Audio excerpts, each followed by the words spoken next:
The diner was half empty that afternoon, the kind of quiet that hums after the lunch rush, with sunlight slanting through dusty windows and the smell of frying oil hanging in the air. Behind the counter, Ruby wiped down the same coffee stain for the 5th time, humming softly to fill the silence. It was just another slow day on Route 9, until the door flew open. A man stumbled in, clutching his chest. He was big, broad shoulders, gray in his beard, a leather vest heavy with patches that read, Iron Reapers MC. His skin was pale, sweat rolling down his temple. He gasped, "Help my chest, can't breathe." Ruby froze for half a second, then dropped the towel. "Oh my God," she shouted, rushing around the counter. "Someone call 911. The cook bolted for the phone while Ruby knelt beside the man as he collapsed to the floor. His breaths were shallow, ragged. She'd taken a first aid course years ago, back when her mom was sick, and her hands moved before her brain could catch up. "Stay with me," she said firmly, pressing her hands to his chest. "Come on, breathe." He gasped again, his eyes rolling back. Ruby started CPR, counting under her breath. 1, 2, 3. Her palms pressed against the leather of his vest, her arms shaking, but she didn't stop. Not when his breathing slowed. Not when his lips turned pale. "Don't you die on me," she whispered through tears. "Not today." The cook shouted from behind the counter. "Ambulance is on the way." After what felt like forever, the man coughed hard, gasping for air. Ruby sat back, trembling, tears streaking down her cheeks. "There you go," she said softly, half laughing, half crying. "You're all right. You're okay." The paramedics arrived minutes later, loading him onto a stretcher. As they wheeled him out, he grabbed Ruby's wrist weakly. "You saved my life," he croaked. She smiled faintly. "Guess that coffee refill can wait, huh?" He chuckled weakly, the sound rasping in his throat. "You got fired, girl. Don't lose it." Then he was gone, sirens fading into the distance, leaving the diner silent except for Ruby's shaky breathing.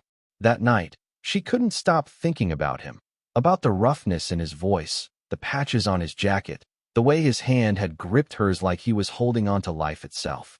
She told herself he'd be okay, that she'd probably never see him again.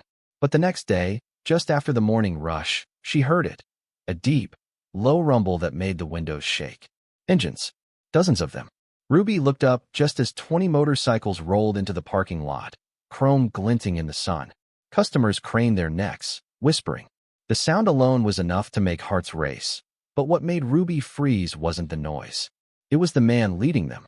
The same biker from yesterday, standing tall, alive, and smiling. The roar of the engines filled the air like thunder rolling through the valley. Every head in the diner turned toward the door as it swung open, the bell jingling nervously above it. There he was, the same man Ruby had pulled back from the edge just 24 hours earlier. He wasn't pale anymore.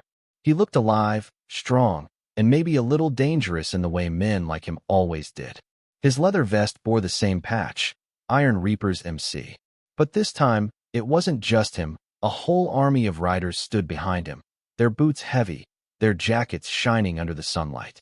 The cook froze halfway through flipping a burger. A family near the window whispered something, their eyes wide. Ruby's heart pounded. For a second, she thought maybe he'd come to cause trouble, that maybe saving a biker had somehow tangled her in something she didn't understand. But when he saw her, he smiled. Really smiled. He walked up to the counter, and his deep voice filled the room. "You." Ruby blinked. "Me?" He nodded. "You're the reason I'm still breathing." Her cheeks flushed as she shook her head quickly. "I just did what anyone would have done." He smirked. "No, sweetheart. Most people would have watched me die." The diner went silent again. Every biker in the doorway was listening, their faces hard but their eyes warm, proud. He reached into his vest and pulled out something small, a folded piece of paper. He placed it gently on the counter. "That's for you," he said. Ruby frowned, confused. "What is it?" "Open it." Inside was a check, $10,000. Her hands trembled. "I can't take this." He cut her off gently. "You can. And you will. You didn't just save a man yesterday. You saved a brother, a father, a friend." He turned slightly, gesturing toward the riders outside.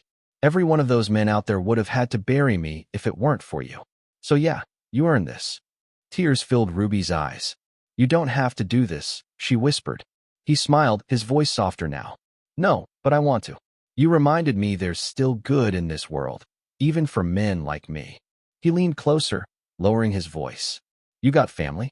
She hesitated. No, not anymore. He nodded slowly, as if he'd already guessed. Then you got one now. At his signal, two of the bikers walked in, carrying a massive bouquet of red roses and a polished silver pendant shaped like a motorcycle wing. They set them on the counter in front of her. The man grinned. That's our patch, the Reaper's wing. Means you're under our protection now. No one messes with you. No one touches this place.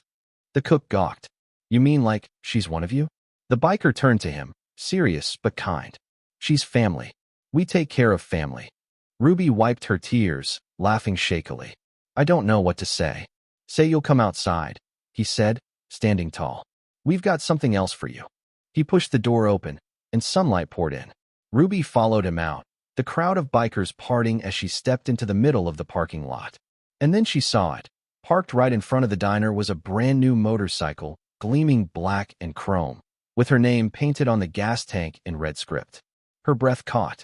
No, this isn't. This can't be for me. He grinned, handing her the key.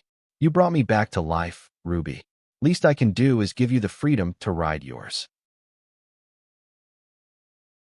Ruby stood frozen, staring at the motorcycle as the sunlight bounced off its chrome. The red paint on the tank glowed like fire, her name, Ruby, written in a looping script that shimmered against the black finish. Her fingers trembled as she reached out, tracing the letters. You bought this for me, she whispered. The man, Steele, as she'd later learn his brothers called him, nodded with a small, proud smile. Not just me. The club pitched in. We figured saving a life deserves more than a thank you card. She turned to him, her voice shaky. I don't even know how to ride. The men laughed, a deep, rolling sound that somehow felt warm. One of them, a younger biker with long hair and a patch that read grim, grinned. Then you've got about 20 teachers right here, darling. Steele stepped closer, his tone gentle. We'll teach you. But that bike's not just for riding. It's a promise. You ever need anything, you call us. You're part of this family now. Ruby looked from one biker to another. These men who the world crossed the street to avoid, who now stood there smiling like proud uncles at a graduation. Her eyes burned with tears. I didn't do it for this, she whispered. Steele shook his head. We know. That's why it means something. The crowd of bikers parted as one of them brought out a leather jacket, black and new, with a patch stitched carefully on the back, the same emblem they all wore, except this one had something extra. Beneath the skull and wings, in bright white thread, were the words, Honorary Reaper, Lifesaver.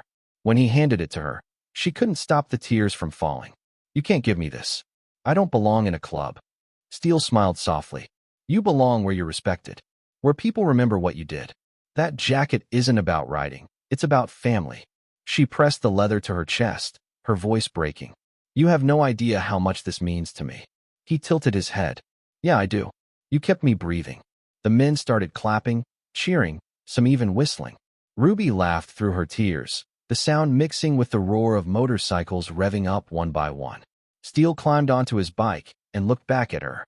You keep that jacket close, Ruby. You earned it. And if anyone ever gives you trouble, he smirked, tell him the Reapers owe you one. Ruby wiped her eyes, smiling wide. What about you? You gonna come back for coffee that doesn't involve CPR? Steele laughed, the deep kind that came from his soul. Every damn week. As the engines thundered back to life, the parking lot filled with sound, not chaos, but power. The men rode off one by one, their taillights glowing red against the afternoon sky. Steele was the last to leave, his voice carrying through the rumble as he shouted, Take care, Ruby. When the sound finally faded, Ruby stood there holding the keys, the jacket, and a heart so full she could hardly breathe. The cook stepped out beside her, shaking his head. Well, sweetheart, he said, grinning. Guess you've got your own guardian angels now.